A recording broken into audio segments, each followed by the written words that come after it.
ለዚች ቅድስት ስዕል ቀደምት ኢትዮጵያውያን በተለይ በብዙ ቦታ ላይ ተናግረዋል። በተለይ ታላቁ ሊቅ አባ ጽጌ ድንግል በማሕሌተ ጽጌው ላይ ሊቃውንትም በመልክዓ ስዕል ላይ ደጋግሞ አንስተዋታል። በመላው ዓለም የተሰማ ዜና ነው። በጣም እጅግ የሚገርም ነው።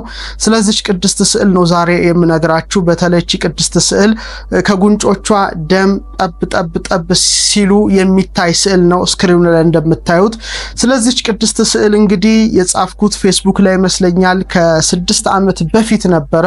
ይሄውም ለስብከተ ወንጌል ወደ ኖርዌይ በሄድኩኝ ጊዜ ከጉንጮቿ ላይ ደም የሚፈሳት ሆና የምትታየው ሁላችን የምናውቃት የእመቤታችን የቅድስተ ቅዱሳን የድንግል ማርያም የተቀደሰ ስዕሏን ባንድ ወንድም ቤት በክብር ባማረ መልኩ ተቀምጣ አይቼ ተደነቅኩኝ እና ስዕሏን ኬት እንደገዛት ጠየቅኩት። እርሱም በኖርዌይ ዕቃ መሸጫ አጠገብ አግኝቶ ቶሎ ብሎ በገንዘቡ ገዝቷት ቤቱ ወስዶ መብራት አብርቶ ሽቱ ረጭቶ በክብር ባስቀመጣት ጊዜ ሌሊቱን ሁሉ እጅግ ጽብ ድንቅ የሚያሰኝ የዕጣን ሽታ ሲሸተው የማይጠንት የምስጋና ድምጽ ሲሰማ እንዳደረ ነገረኝ። ወንድማችን አሁንም በሀገረ ኖርዌይ እንዳለ አውቃለሁ እና እኔም ሉል እግዚአብሔርን በማመስገን ያችን የተቀደሰ ስዕሏን በመሳለም ጉንጮቿ ላይ ያለውን ታሪክ ታውቀዋለህ ብዬ ነበር የጠየቅኩት። እሱ ግን ቀዩ ነገር በአጋጣሚ ከስዕሉ ጋር አብሮ የተሳለ እንደመሰለው ብቻ ነው የነገረኝ። የደም መልክ መሆኑን አላወቀም። እኔም ያን ጊዜ በቤተክርስቲያን ታሪክ በተለይ በቅዱሳት ስዕላት ትውፊት የሚነገረውን የቅድስተ ቅዱሳን የድንግል ማርያም የስዕሏን ታሪክ ያደረገችውን ተአምር ይልቁኑ ስትሳል ጉንጯ ላይ ለምን የደም ነጠብጣብ እንደሚደረግ ነገርኩት። ያው እንግዲህ ልጁ የገዛት ዋናዋን የጥንቷን ናት ማለቴ ሳይሆን አሁን በስክሪኑ ላይ የምታዩት ብዙዎቻችን ገዝተን የምንጠቀማት ስዕል ናትና እጅግ ነበር የተደነቅኩትና ሌሊቱን ሁሉ ልዩ የሆነ የዕጣን ሽታ ይሸተው ነበር። ከሳሎኑ ወደ መኝታ ቤቱ ይመጣ ነበር።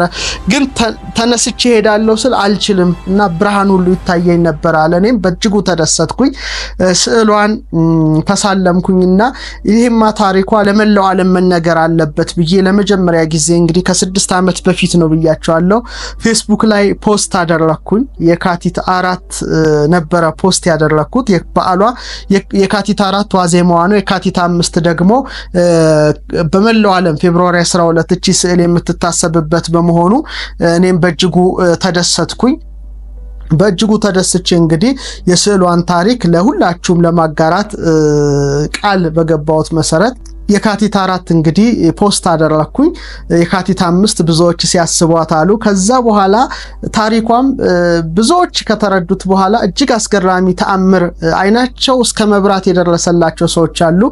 መጨረሻ ላይ እሱን እጅግ የሚያስደንቅ ተአምር ከተደረገላቸው ጋራ ይዤላችሁ በኋላ ላይ እመጣለሁ እና ብዙዎቻችሁ የዚችን ስዕል ታሪክ ማወቅ እንደምትሹ ሙሉ በሙሉ አምናለሁ። በተለይ እናታችን የቅድስተ ቅዱሳን የድንግል ማርያም ስዕሏን የሳለው ወንጌላዊ ሉቃስ ነው። በቤተክርስቲያን ትውፊት እንደሚነገረው በመልክዓ ስዕል ላይም ሰላም ለስዕልኪ እንተ ሰዓላ በእዱ ሉቃስ ጠቢብ ዘወንጌላውያን አሐዱ ከአራት ወንጌላውያን አንዱ ጠቢቡ ሉቃስ ለሳላት ለስዕልሽ ሰላምታ ይገባል ይላልና ሁላችንም በመልክዓ ስዕል ላይ የእመቤታችንን ስዕል ሉቃስ እንደሳላት ሊቃውንት ያስቀመጡትን ሰላምታ በቤተክርስቲያን እናደርሳለን ማለት ነውና ቅዱስ ሉቃስ የቅድስተ ቅዱሳን የድንግል ማርያምን ስዕሏን ስሏል። በርካታ ስዕሎችን የእመቤታችንን ስሏልና ያ ስዕል ከትውልድ ወደ ትውልድ ሲተላለፍ ኖሯል። በተለይ ታሪኩ የሚያስረዳው በ9ኛው ክፍለ ዘመን በተለይ ከ829 ዓመተ ምህረት እስከ 842 ዓመተ ምህረት ያው በቤዛንታይን የነገሰው ንጉስ ቴዎፍሎስ የሚባል ነበር። የንጉስ ቴዎፍሎስ በጣም በቅዱሳት ስዕላት ላይ በክፋት የተነሳሳ ንጉስ ነበር። በተለይ ቅዱሳት ስዕላት እንዲጠፉ አዋጅ ጭምር በማወጅ ወታደሮቹን ነበር ያሰማራው። በተለይ ስለ ቅዱሳት ስዕላት መጽሐፍ ቅዱስ በስፋት ይጽፋል። ከመጽሐፍ ቅዱስ ትውፊት በመውጣት ከተቀደሰው የአባቶች ትውፊት በመውጣት ቅዱሳት ስዕላትን ለማጥፋት ነበር ይሄ ንጉስ የተነሳሳውና ብዙ ወታደሮች በየቤቱ የዞሩ ቅዱሳት ስዕላትን ያቃጥሉ ያጠፉ እንደነበረ በዛን ጊዜ የነበረው የቤተክርስቲያን ትውፊት ያስረዳል። እና አንድ ወታደርም እንደዚሁ ወደ አንዲት ሴት ቤት ነበር የገባው እቺ ሴት እንግዲህ በተለይ በታህታይ እስያ በኒቂያ ከተማ የምትኖር የተቀደሰች ሴት ነበረች በተለይ ቅዱስ ሉቃስ የሳላት የእናታችን የቅድስተ ቅዱሳን የድንግል ማርያም ስዕል እጅግ የምታምር ስዕል ነበረ በቤቷ ውስጥ ያን ጊዜ እንግዲህ ደብቃ በማኖር በስዕሏ ፊት መብራት ያበራች ከልጇ እንድታማልዳት ትማጸን ነበር ደራሲው ምን ይላል ሰጊድ ወአምሃ ይደሉ ለስዕልኪ ወለስዕለ ክርስቶስ ወልደኪ ትግደትና እጅ መንሻ ይገባል ይላል እጅ መንሻ ማለት በቅዱሳት ስዕላት ፊት አበባ እናደርጋለን ማህቶት መብራቶችን ሻማ እናበራለን ሽቱን ረጭባቸዋለን መጋረጃ እንጋረዳለን ይሄ እንግዲህ እጅ መንሻ ነው እሷም በቅድስተ ቅዱሳን በድንግል ማርያም ስዕል ፊት ምስለ ፍቁር ወልዳ ጌታ እንዳቀፈች ሆነ የተሳለች ስዕል ናት ሻማ ያበራች ሽቱ የረጨች ጸሎት ታደርስ ነበር እና አንድ ወታደር እዚህ ሴት ቤት ይገባል ያን ጊዜ እቺ ሴት ደግሞ በስዕሉ ፊት ተንበርክካ ጸሎት ስታደርግ ያያታል ያን ጊዜ እጅጉን በመበሳጨት የንጉሱን ትዕዛዝ የፈጸመ መስሎት በያዘው ሰይፍ የእናታችን የቅድስተ ቅዱሳን የድንግል ማርያም ጉንጮቿን ነበር የወጋት ያን ጊዜ እንግዲህ በተአምር ከስዕሏ ላይ ከጉንጮቿ ላይ ስክሪኑ ላይ እንደምታዩት ደም ጠብ ማለት ጀመረ በዚህ ጊዜ በጣም ወታደሩ ክፉኛ ነው የደነገጠው ይህን ግሩም ድንቅ ተአምር ባየው ጊዜ ወታደሮቹ ደንግጠው ሸሽተዋል ይህንን ያደረገ ሰው ደግሞ በጣም በተአምሩ በመደነቅም በመደናገጥም ከቅድስተ ቅዱሳን ከድንግል ማርያም ስዕል ፊት ነው የወደቀው በኋላም የቤተክርስቲያን ታሪክ እንደሚያስረዳው መንኖ ገዳም በመግባት ህይወቱን በመንኩስና ህይወት አሳልፏል ነው የሚለው ታሪኩ እና እቺም ሴት ይህን ድንቅ ተአምር ባየሽ ጊዜ ሌሊቱን ሙሉ በስዕሏ ፊት መብራትን አብርታ በአምላክ እናት በቅድስተ ቅዱሳን በድንግል ማርያም ምስለ ፍቁር ወልዳ ስዕል ፊት ስትጸልይ ነበር ያደረችው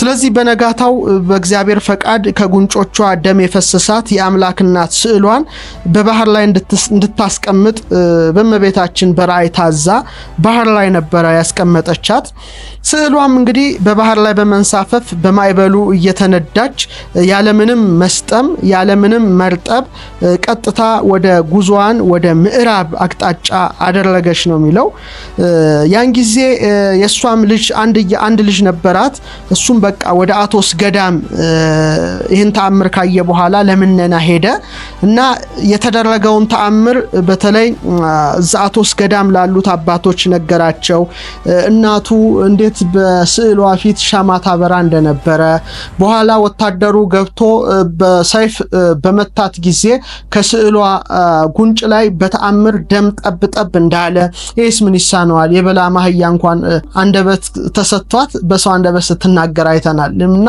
ይሄ በጣም የሚያስደንቅ ነው እና የተአምር ደም ጠብ አለ ብሎ ለመነኮሳቱ ነገራቸው እነሱም በእጅጉ በመደነቅ ይሄን ታሪክ ለትውልድ ሲያስተላልፉ ኖሩ በተለይ አቶስ ገዳም አጊዮስ ኦሮስ ይባላል ወይም ሆሊ ማውንቴን ይሉታል ቅዱስ ተራራ ማለት ነው በጣም ታላቅ ገዳም ነው እንግዲህ እንደዚህ ታሪኳ ሲነገር ከቆየ በኋላ ብዙ ጊዜያት ካለፉ በኋላ ከለታት ባንዳቸው ምሽት በአቶስ ተራራ የአይቬሮን ገዳም መነኮሳት የእሳት ምሰሶ በባህሩ ላይ ተተክሎ እንደ ፀሐይ ሲያበራ ተመለከቱ በጣም ነበር የተደናገጡት ምንድነው ይሄ አሉ እንደገና የተአምር ለተከታታይ ቀናቶች በመቀጠል አምደ እሳት ባህሩ ላይ ተከል ነበር ለምሳሌ እስራኤል ወደ ግብጽ ሲሄዱ የእሳት ምሰሶ የመራቸው እንደነበረ ለተከታታይ ቀናት ነበር ይሄ አምደ እሳት ባህሩ ላይ ይተከል የነበረው እና በመናነ ያሉ አባቶች ሁሉ ባንድ ላይ ተሰባስበው በማድነቅ የብርሃን ምሰሶ ለተተከለበት ወደ ባህሩ ሲሄዱ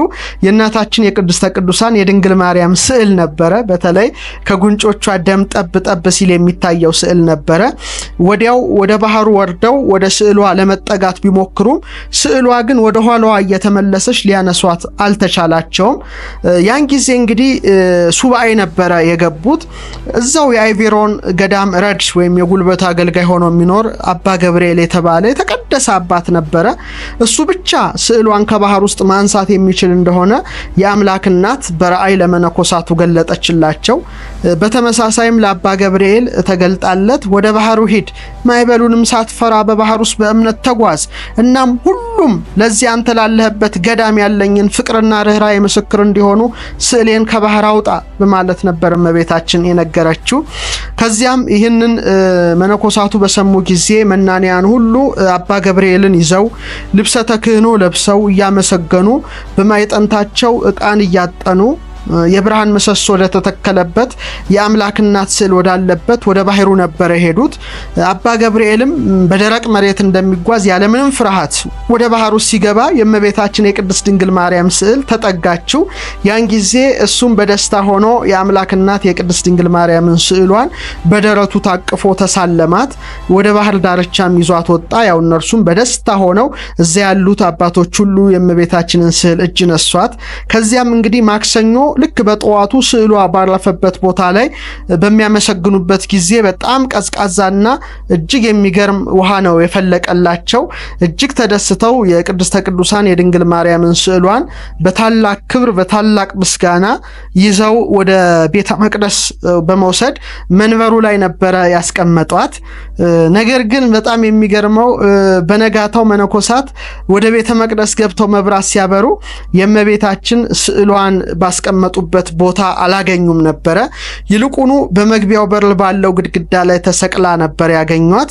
ከዛም እነሱም ደንግጠው ማን ነው ይሄን ያደረገው ብለው እንደገና መንበሩ ላይ አስቀመጧት። ተመልሳ በነጋታው በገዳሙ መግቢያ ላይ ተሰቅላ አገኙት። በቃ ይሄ ነገር ሲደጋገም ሱባኤ ገቡ። በተለይ እናታችን ቅድስተ ቅዱሳን ለአባ ገብርኤል ተገለጸችለትና ለወንድሞች እንዲህ ብለ ነገራቸው ከዚህ በኋላ ስዕሌን ማግባት የለባቸውም። የኔስ ፈቃድ በእናንተ ልጠበቅ ሳይሆን እኔን በመልጃዬ ጥላ በዚህ ዓለም በወዲያኛውም ዓለም ልጋርዳችሁ እንጂ ስዕሌን በገዳሙ በመታዩበት ጊዜ ሁሉ የልጅ የምህረትና ጸጋ ከናንተ አይቋረጥም አለችው። በዚህ ምክንያት ስዕሏ እንግዲህ በሊቃውንት አቃቤተ ሆህት ወይም ደጃፍን የምትጠብቅ ይሏታል። ኪፐር ኦፍ ዘ ጌት ትባላለች ወይም ወንደር ወርኪንግ አይከን ገባሪ ተአምራትን የምታደርግ ስዕል ብለው በታላቅ ክብር ነው እችን የተቀደሰች ስዕል እዛው በሩ ላይ የጸሎት ቤት ሰርተው እዛው ላይ እንድትሆን ተደረገ።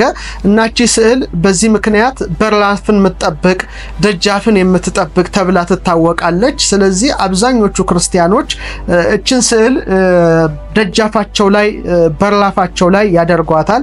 እናታችን ቅድስተ ቅዱሳን ከሚመጣው ከተሰወረው ከተገለጠው ጠላት ተጠብቃቸው ዘንድ በቃል ኪዳኗ ጥላ በጸላሎተ ረድኤቷ ተጠብቃቸው ዘንድ ስዕሏን በራቸው ላይ ያደርጋሉ። ስለዚህ የበር ጠባቂ ትባላለች እቺ ስዕል። አቃቤተ ሆህት ወይም የደጃፍ ጠባቂ የበር ጠባቂ ወይም ኪፐር ኦፍ ዘ ጌት ይሏታል። ተአምር አድራጊ ናት እና መነኮሳቱም በጣም በእጅጉ በመደሰት ያው ለአምላክ እናት ለእመቤታችን ክብር በገዳሙ በር አጠገብ አነስ ያለች ቤተክርስቲያን ሰርተው እቺን ገባሪተ ተአምራት ወመንክራት ድንቅ ተአምር አድራጊዋን የአምላክ እናት የቅድስት ድንግል ማርያምን ስዕል ወደ ውስጥ አስገቧት እና የተቀደሰች የስዕሏ መጠሪያም የአይቬሮኗ የአምላክ እናት ትባላለች። በጣም ደስ ይላል። የገዳሙ መጠሪያ ነው። የአይቬሮኗ የአምላክ እናት ዘአይቬሮን ቴዎቶኮስ ይሏታል። በግሪክ ደግሞ ፓርታ ኢትሳ ይሏታል። እንግዲህ ይሄ በጣም የሚገርም ነው። እንግዲህ የተአምሯ በመላው ዓለም ኢትዮጵያን ጨምሮ ነው የተሰማው። ለዚህ ነው ሊቃውንት እና አባ ጽጌ ድንግል በማኅሌተ ጽጌ ላይ ስለዚህ ቅድስት ስዕል ድርሰትን የደረሱት ምስጋናን ያመሰገኑት። በተለይ ተአምሯ በመላው ዓለም ተሰምቷል። በተለይ ይህን ገዳም አቶስን የተቀደሰ ገዳም ያለበትን ቦታ የጎበኙ ሰዎች የተሳለሙ ክርስቲያኖች ዜናውን በመላው ዓለም አስፋፉት። በተለይ ሩሲያ ዜናው በተሰማ ጊዜ በ17ኛው ክፍለ ዘመን ላይ በተለይ ኒኮን የተባሉት አባት ሊቀ ጳጳስ በኋላ የሞስኮ ፓትርያርክ ሆነዋል። እባካችሁ የዚህችን ስዕል ኮፒ ወደ ራሻ ላኩልኝ ብለው ልመናና ቀረቡ ላኩ። ያን ጊዜ የዚች ስዕል ኮፒ ላኩላቸው መነኮሳቱ። እነሱም ራሻ ኦርቶዶክስ ናት እንደምታውቁት በጣም በመደሰት በክሬምሊን በሞስኮ በሚገኘው በክሬምሊን ግድግዳ ላይ ነበር ያደረጓት በኋላ እንግዲህ እንዲህ ሆነው ህዝቦቹ ሁሉ ያዩት ሁሉም ሀገር መሪዎች ሁሉ እየተሳለሟት ቀጠለች ግን በ1917 ላይ ያው በተነሳው ክፉ አብዮት ያ የጸሎት ቤት ሲቃጠል ያችን የመቤታችን ስዕል በትንሳኤው በጌታችን ትንሳኤ ወደ ተሰየመው ቤተክርስቲያን አሸጋገሯት ይሄ በጣም የሚገርም ነው እንደገና